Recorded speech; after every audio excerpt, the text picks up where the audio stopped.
What is happening, sports fans? It is your main man, Matt, from the DFS 5-pack, rocking it solo August 23rd. My partner, Ryan, is covering the NBA. He is fresh off a takedown last night. I know he entered a small 3-entry max and took that down with the help of LeBron James, amongst others. So congrats, bro, if you're watching this. If you're not watching it, I'll tell you congrats later, so don't worry. And I'm excited to talk about this Sunday MLB DK slate. I love Sunday slates. This one's no different. However, before I talk about that, I'm going to shout out OverlayDFS.com. One of the best news sites around the industry, offering deals that really can't be matched. Again, our buddy DFS Wolfpack took down that jackpot. A heartbreaker for personally. I am mad jealous, but very proud of him and very happy for him. The MLB jackpot's growing. The NBA's back up and coming. So get in it to win it. It's a great new site, again, offering fantastic deals. So in the essence of time, because it's Sunday, my wife is nagging me to spend time with her. I know why. I have no idea why she wants to spend time with me, but she does. So I'm going to break this down and do the public video as basically a members-only video. So you guys will kind of get a glimpse behind closed doors here and see what we do when we make the members-only videos. I'm going to just combine the videos. So the public's going to get that today. And if you want more, obviously sign up for the DFS 5-pack. You'll get the write-up. If you want to just try us out, check out a day pass. We got those all the time. All right, let me screen share this, and we will go over pitching, and then we'll break down the offenses game by game.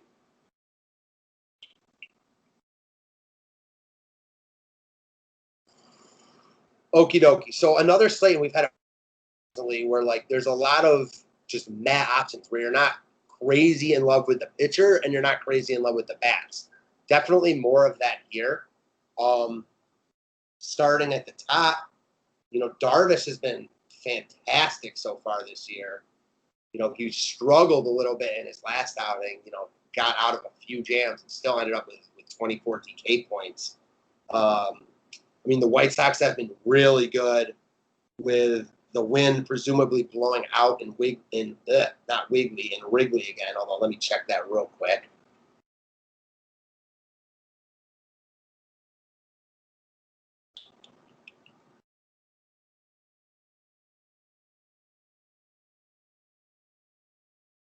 So yeah, the wind's still blowing out here. The thing is, though, if you're not touching the ball, then the wind doesn't really matter. So I can definitely get on board with Darvish here simply because the other options just aren't great at all. So he's expensive at $11K. He's not hard to fit, though. We've seen a bunch of cheap bats at our disposal recently. He's surely in play. I'm not in love with the fact that the White Sox are hot right now, that he is pitching in a park with the wind blowing out. However, he's the best option on the slate. He's averaging 60K points more than anyone else on the slate. So I think he just makes sense in all formats. I don't think he's a lock of all locks, but he makes sense given our other options. Carrasco, for those of you guys who are members, who watch us a lot, I love Cookie. He's probably my favorite Cleveland athlete when all is said and done. Right behind LeBron James. Obviously, I'm still counting him, but I love the makeup of Carrasco. I love what he's made of. He's a guy that's been very loyal to Cleveland. I love that about him. And simply put, I love him today against Detroit. He hasn't been fantastic recently. In fact, he's been pretty shitty his last 2 starts. Struggling with control, which is not really an attribute that is Cookie-like very often. He's got 12 walks over his last 3 starts. That's not like him at all. I don't expect that to continue. It might be riskier than it normally is, but I'm a huge Carrasco fan. We saw what Tristan McKenzie did yesterday. He dominated this Tigers lineup.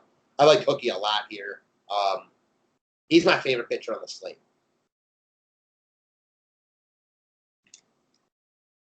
Dylan Cease.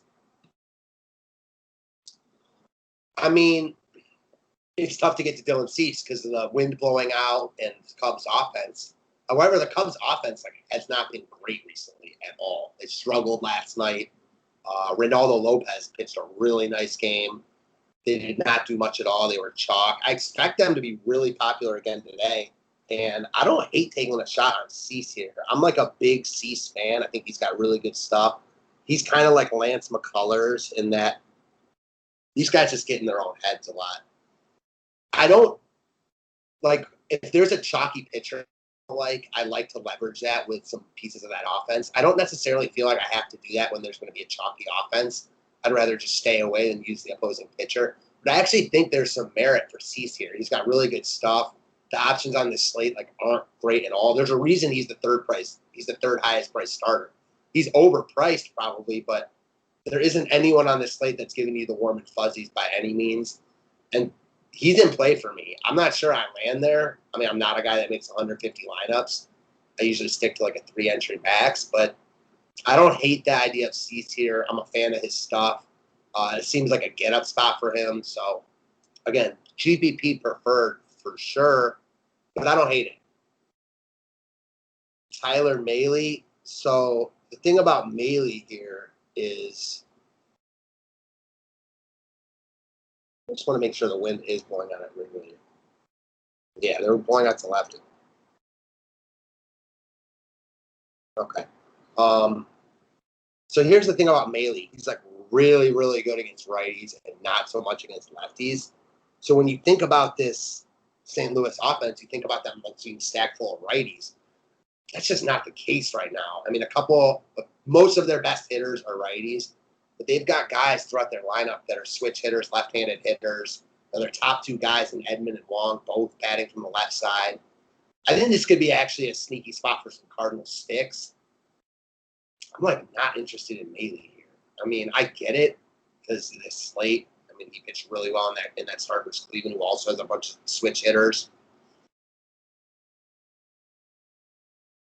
I like the upside of Cease more personally. I'm also a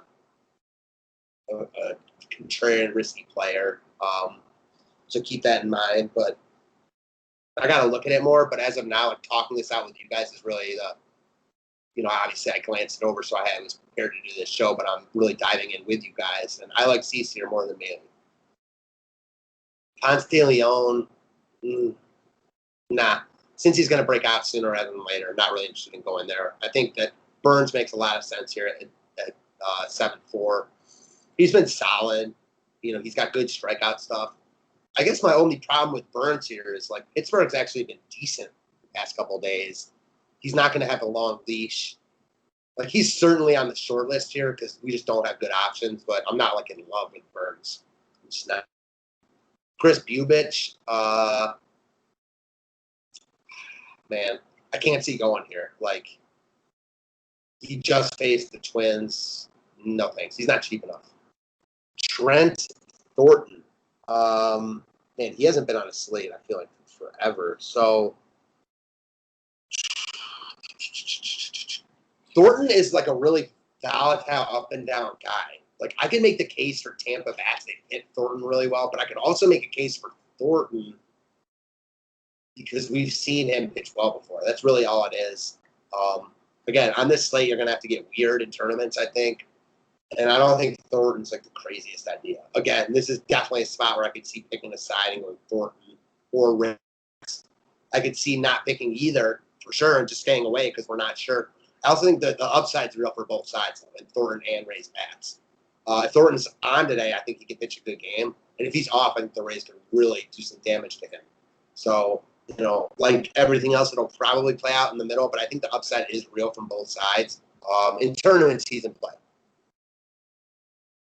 Tariq Skubal. It's tough for me to want to go here. He had really good strikeouts up in the minors, and the Indians haven't been great recently. But I feel like they're another team that's getting close to a breakout. I don't think this is the best spot for Skubal. I actually have more interest in Cleveland bats. He's definitely not as bad as he could start, but Cleveland bats are wildly in play for me here. Wade LeBlanc. No, I'm not using LeBlanc here. He was actually pretty good for that Toronto start and then got hit around towards the end. They did not give him a long leash at all, as evidenced by the 66 pitches. Boston's going to be popular here. Boston's, one of the top, if not the top stack on paper today. Probably not where I land in tournaments, but they're obviously in play. They're playing play all over. JD Martinez has crushed LeBlanc. It's hot. They're in play all over for sure. Smelter. No. Godley pitched decent last time out. He pitched pretty well. 84 pitches. He only got through 4 innings. The Philly offense went off after he left the game. I'd rather use Baltimore bats than Godley here, but I don't hate the Godley call because, again, a lot of pitchers on this slate are going to be in play. It's not one of these slates where we've got tons of really nice pitching options.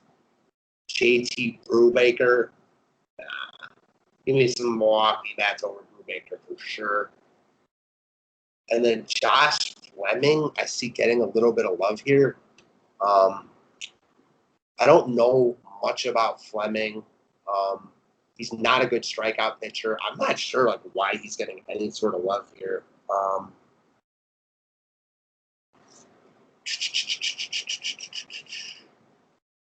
I mean, he's fine. He seems like a guy that will be solid, and he's 5,600. Toronto's hot right now, though. So, I mean, again, as I mentioned before, I don't really hate pretty much any pitching on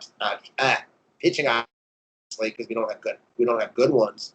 I don't think Fleming is some sort of lock here by any means, though. And if he's coming in as chalk, give me some Toronto sticks.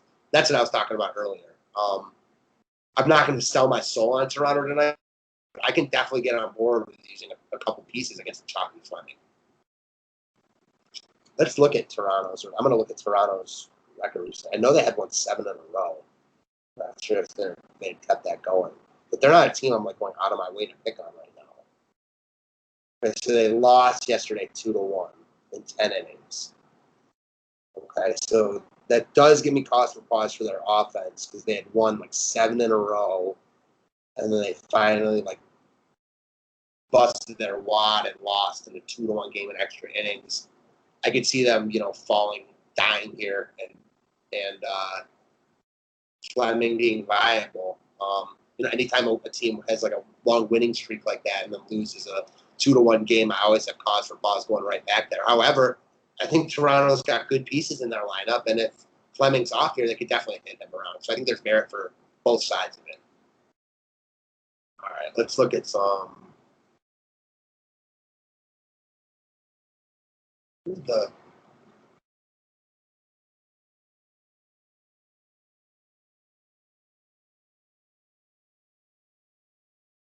go.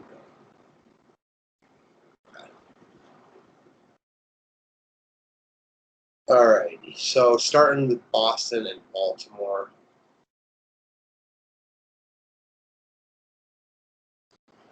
I mean, listen, you can definitely get me on board with either offense here. Let's check the total in this game. That's 11 total. Boston's a -135 favorite at the moment. As I mentioned, they've hit LeBlanc well before. JD Martinez has smashed him. JD 6 of 14 with two doubles and 2 bombs. He'd be my favorite piece of Boston. I'm not interested in a chalky Boston in tournaments though. That's not where I'm going to go. They haven't been good enough for me to want to go there. I think they get quite a bit of love here. People love picking on LeBlanc. Not really my cup of tea, personally. As far as Baltimore goes, I'd much rather use them against Godley. The recency bias is real, and the fact that Godley pitched decent last time out will keep some people off of Baltimore. And man, their lineup's just solid. So, well, I don't want to say it's solid, but it's got upside, and a bunch of these guys seem to be having really nice years. Is the best way to put it. So a guy that's been red hot is at Valleca. Home runs in 3 straight, I believe. Even the game before that was 2 for 4. Not striking out. He's 2,800. I mean, if you want to roster Cookie and Darvish, you're going to need guys like that. I like the Baltimore stack, also because they're cheap. We'll have to see, what their lineup is like when it releases this morning. But our boy Santander, big home run late last night. He's now expensive, and he hadn't been great, so he's going to come in really low owned, I think. And I love him in a Baltimore stack.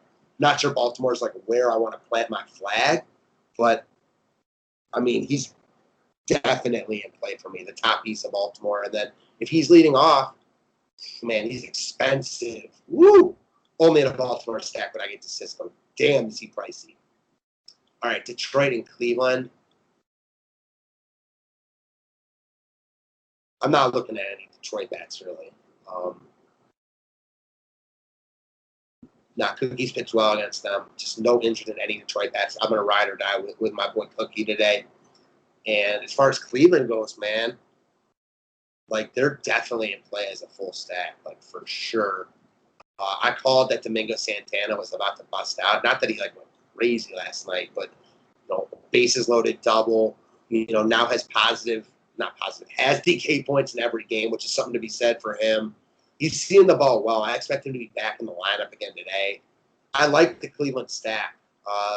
Pretty sure Jose Ramirez broke out of. He was 0 for his last 19 and then got a hit and walked in his last at bat. I love that. Big buying signs there. Lindor had a pretty good game last night. I could see this offense like being on the verge of breaking out. Not going to be shocked if it's today. Looking at this more, I like them more and more. They're pretty affordable too. Not that I'm like in love with guys like Meekman.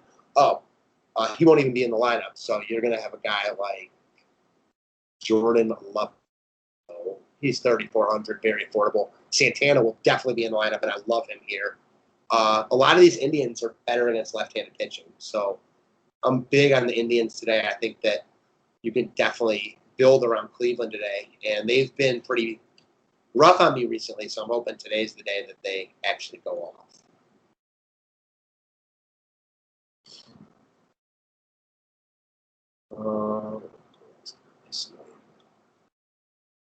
Perez. I'm calling the Perez home run today. Yep, random home run call. I'm calling the Perez home run, and if I'm stacking Cleveland, I want Perez in there. All right, moving on. Kind of touched on this game already. We've got Thornton versus Fleming. This is like the wild card game of the day, I think. I could see Thornton pitching well. I could see Tampa getting to him. Same with Fleming. The problem with just saying you want to avoid it is that you also have to recognize that there's big time upside from both sides. Like if Thornton pitches well here, then I think he's definitely got tournament upside at 7K. However, like I mentioned, if he's off, then Toronto could hit him around. To be honest, with other offenses I like, the tournament side of me actually likes Thornton more than the Tampa bats. And I'm a huge Tampa fan. I just think Thornton is a lot better than how he looked in his last start. And like I mentioned before, recency bias is real. So I think that Thornton in tournaments is where I would go. I'll probably stay away and hope that neither side like busts out. But Thornton is on my tournament short list. He's better than this, like I mentioned. No one's going to go there. And yeah, just checking one thing, guys. Yeah, it's risky for sure. And again, I don't think I'll land there, but someone to be mentioned, if nothing else. As far as the bats go, the same normal Tampa bats are in play. Brandon Lau. If you like Tampa, you got to like Brandon Lau. Just having a really good year. And he's like really the only expensive one. So you've got guys that are pretty cheap throughout, except for him and Austin Meadows, who's 5K. So we'll have to wait and see what their lineup looks like when it comes out. But if you like Tampa today, I can get it. And then Toronto, I also can get on board with. There isn't like any one piece of Toronto I'm running to. Grichuk has cooled down big time. Let's see what Gurriel's doing. Gurriel's starting to swing the bat better. 2 walks yesterday. I could see him here. I like him as a one-off at 3,700. Big games coming for him. I'm a fan, so I can definitely get on board there. And the other guy is Rowdy Tellez. I don't know if he'll be in the lineup, though. I'm not sure what their lineup will look like today. I know Shaw's been playing versus lefties. Man, I remember when this guy, Vladimir Guerrero Jr., was supposed to be like a stud, and I'm still waiting for that to happen. Been pretty disappointing since he got called up. I know I'm still very high on him, but hopefully he starts to put it together sooner rather than later. Swinging a decent bat right now, and at 3,900, we know the upside's real. If you want to get there today, I do not hate it. All right, Milwaukee and Pittsburgh. Pittsburgh being hot recently kind of more keeps me off Burns than makes me want to use Pittsburgh. I mean, like if you like a Colin Moran who had, 38 DK points over his past 2 games, Polanco had a really nice game yesterday with 23 DK points. I mean, obviously they're swinging hot bats. Brian Reynolds is hot recently. I mean, 45 over his past 2 games. Yeah, I can definitely get on board here. I mean, no Josh Bell in the lineup. He has not been great this year. I mean, looking at this makes me like Pittsburgh slightly more than it does Burns. Probably just to stay away from me, though. I'm not going to use Burns. I think he comes in pretty popular. As far as the Milwaukee side, I'm not using Brubaker. Milwaukee's offense has been pretty underwhelming. I think they get love here. I like other spots more. I mean, I get going here. Yelich is obviously a stud. Hira, he's expensive now. We'll have to wait and see their lineup. Braun leading off's in play. Avisel Garcia. Our boy Urias has come back down to earth. He's still only 3K, though. I'm not in love with Milwaukee here. I think they get more love than they should. I understand it. Brubaker is not great. Milwaukee just isn't doing it for me right now in this spot. I think there's other spots I like better. Milwaukee and Kansas City. We have Bubic versus the dynamic duo of Whistler and Smeltzer. No BVP really to speak of here. This is kind of the main special for me. I can obviously get on board with going to a Nelson Cruz, who was out of the lineup last night. I'm sure he'll be right back in there. Premier one-off here at 5,700. I don't hate a Minnesota stack. Probably not where I go. I like Cleveland more. I like a couple other spots more. But Cruz looks like one of the top bats on the entire slate, no doubt. Cincy St. Louis, I mentioned this game. It could be a wild card for me. I think that St. Louis bats could be in play. I think Maylie isn't an awful call because St. Louis is, like I mentioned, a bunch of their best hitters are righty. However, when we look at St. Louis now, and again, another team will have to wait on their lineup, but so we've got Edman, who's a switch hitter, probably batting second, right behind Colton Wong, who's going to be leading off at 3,200. Man, really, really cheap. The BVP here, I mean, Wong's 1 for 7, so really nothing to speak of. Edman's 1 for 6. Yadier Molina is actually 5 for 10. And then the other guys in the lineup, obviously you've got Matt Carpenter at 3,800. You've got Brad Miller potentially. I think he'll be in the lineup today. Where is he? Third base outfield. I mean, he's been good for St. Louis, so I think he'll be in the lineup today. I think this is actually a sneaky spot for Maylie to struggle. Like, give me the Cardinals bats here over anything in this game. I don't think they get a ton of love. They're just in play for me here. Again, I'm not like going out of my way to pick on Maylie, but he struggles against lefties, and I can definitely get on board with some of the Cardinals southpaws. As far as the Reds go, kind of a similar spot. They have not been good recently. They've really let down the past couple of days. I know they scored 4 runs on Friday, but that was all on a pinch hit grand slam. So I'm not in love with them here. I mean, I don't think they're crazy because I'm a big Moustakas fan. I think he's awesome. He's 5K, though. Winker's come back down to earth. I'm not in love with Cincy here. I think I'd use Ponce de Leon over Cincy, actually. Cincy's lineup has looked pretty weak recently. I like St. Louis offense as my top piece of this game. Wow, so second to last one. Okay, so last game is going to be the Cubs and the White Sox. And again, we've got wind blowing out in Wrigley, which, for those of you who don't know, wind blowing out in Wrigley makes it play like one of the best hitters park in the game. Not quite like Coors, but almost like a Coors Light. The ball just flies out of there. And, there's a lot to like about the offenses when you've got bad pitchers on the hill.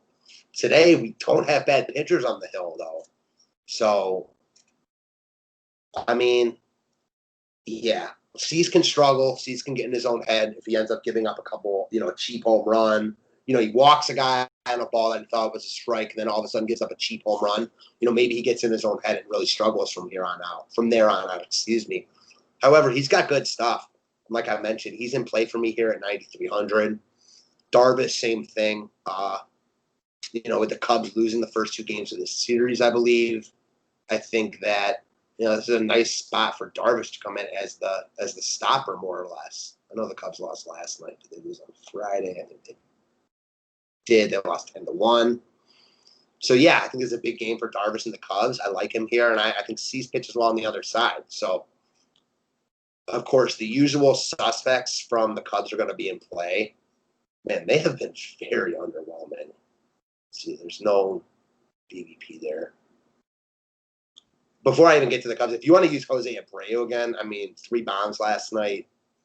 Check the game log. That's all you need to do. He's really good, too. So, I could play him in any matchup. He's 2 for 3 with a bomb off Darvish. No one's going to be surprised if he goes yard again today. The Cubs are really the bats you most want to look at, though.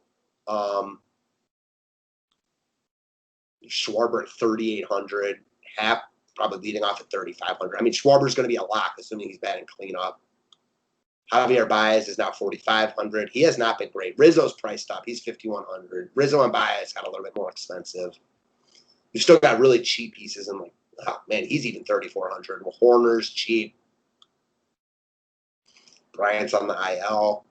To be perfectly honest, this lineup just doesn't do it for me right now either. They're not swinging the bat really hot. They got injuries. They weren't particularly great before that. Jason Hayward's been one of their best hitters this year, and he's in play here, especially if you're stacking the Cubs. I like the pitching from that game more than anything. So if I were doing a 3-entry max, I could see myself using both pitchers from that game and Carrasco. And I like the Indians' offense, and I think I like the Cardinals. Obviously, other spots in play. I want to get this out so you guys can watch it and so I can make the write-up. Kind of like an abbreviated members-only video. Obviously, it's different when it's just me, no Ryan. You don't get his takes and someone arguing with me, but I'm usually right anyway, so you don't need anyone arguing with me. All kidding aside, thanks, guys. If you have any questions, holler at me. Again, sign up for the 5-pack today, dfs5pack.com. If you want to just check us out for a day, go buy a day pass.